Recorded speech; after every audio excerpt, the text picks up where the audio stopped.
So as we continue this series on the 7 capital sins, I'd like to begin, I forgot to do this on Ash Wednesday, but I'd like to begin each one by tying it into what I said last week and the series, why I'm talking about the 7 capital sins in the midst of all of this talk about healing. Again, quoting Dr. Schutz from his book, he says, "If gluttony is your sin of choice, experience tells me that you use food, drink, or drugs to numb your pain and to fill the emptiness of abandonment in your life." To numb your pain and to fill the emptiness of abandonment in your life. So that's something to consider in your discernment. But again, food and drink is definitely one of the most common drugs. This is why so many people are overweight, is instead of dealing with their feelings like they ought to, they instead make themselves feel better. And in our society, we have a lot of options for that. And so that's why we have such a problem with obesity. But the real danger here is not being overweight, although it is a danger. The real danger is what it does to our souls. But I want to start in talking about gluttony for making an important point about all sin, including the 7 capital sins. We never choose evil. We choose a perceived good. Now, it may be that our perception is wrong, or it could be that we're choosing it at the wrong time, the wrong degree, etc., etc. But food is obviously not an evil. What is evil is our use of it. So, gluttony is the inordinate love, again, inordinate love of the pleasures of the table. Food and drink are not evil, but our desire for them can be inordinate. St. Anthony the Abbot, who's the founder of Eastern monasticism, says, "It is not a sin to eat. It is a sin to eat without gratitude and not in an orderly and restrained manner, such as will enable the body to be kept alive without inducing evil thoughts." The most basic way of thinking about the Christian approach to food and this sin of gluttony is to ask ourselves whether we consider food a means or an end. Is food a means to staying alive and being able to fulfill our duties as long as God keeps us on earth? Or is food an end in itself? In other words, we eat for the sake of eating instead of eating for the sake of being alive. It doesn't mean that you cannot enjoy it. It just simply means that it should not be the primary goal. You may not have heard it, but someone's phone just went off, so please check your purses or whatever and double check your phones, please. Celulares, gracias. I'm sure I'll have to repeat that again. Sorry, just a little bit of wounds there. I'm going to get tired of doing that. Okay, now, the real question is, what forms does gluttony take? Well, Father, isn't it just overeating? Well, listen up. St. Isidore says that a gluttonous person is excessive in what, when, how, and how much he eats and drinks.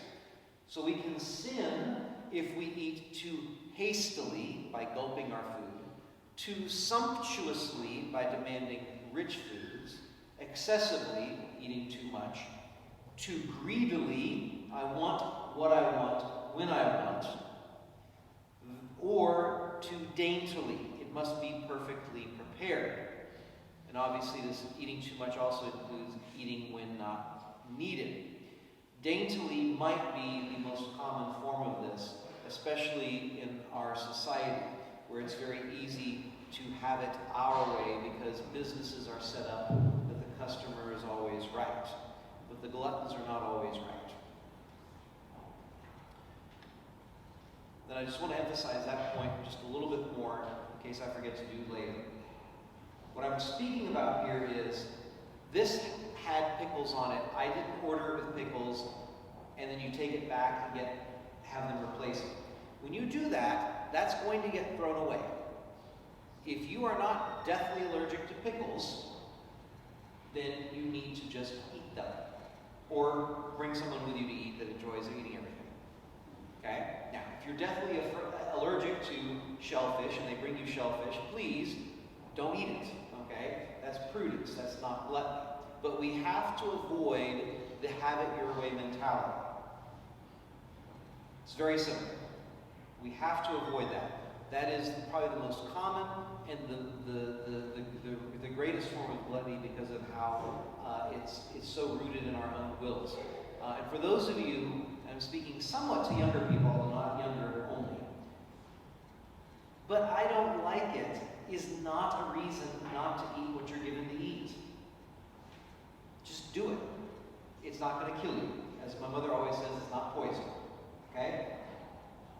Just because you don't like it, that does not disqualify you. Feel free to look at each other. That's fine. This one, I'm going to let you do it. Just shoot some elbows. Okay? Offer it up. The mayo is, again, probably not going to kill you. Why is this a capital sin? Well, by definition, a capital sin leads to other sins. They're called capital because they hinge so many other sins.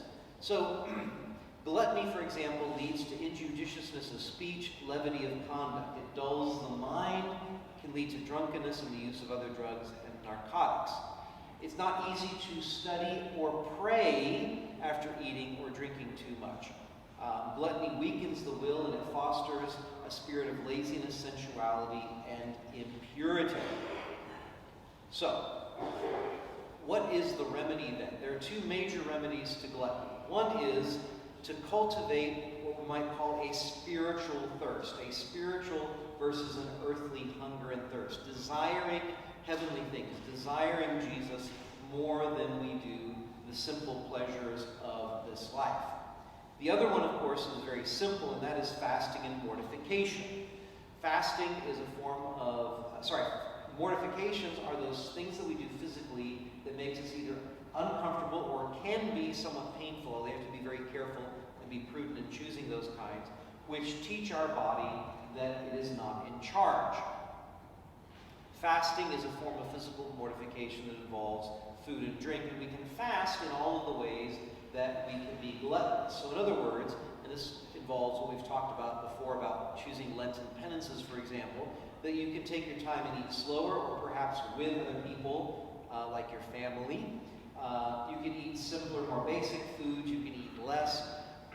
And most importantly, again, is not expecting that what is served to you is exactly what you want.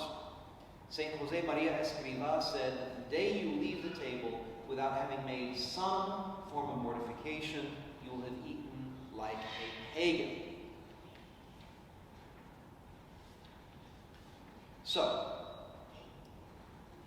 overcoming this sin by the grace of God is absolutely essential, because mortification of the body is for the soul's mastery.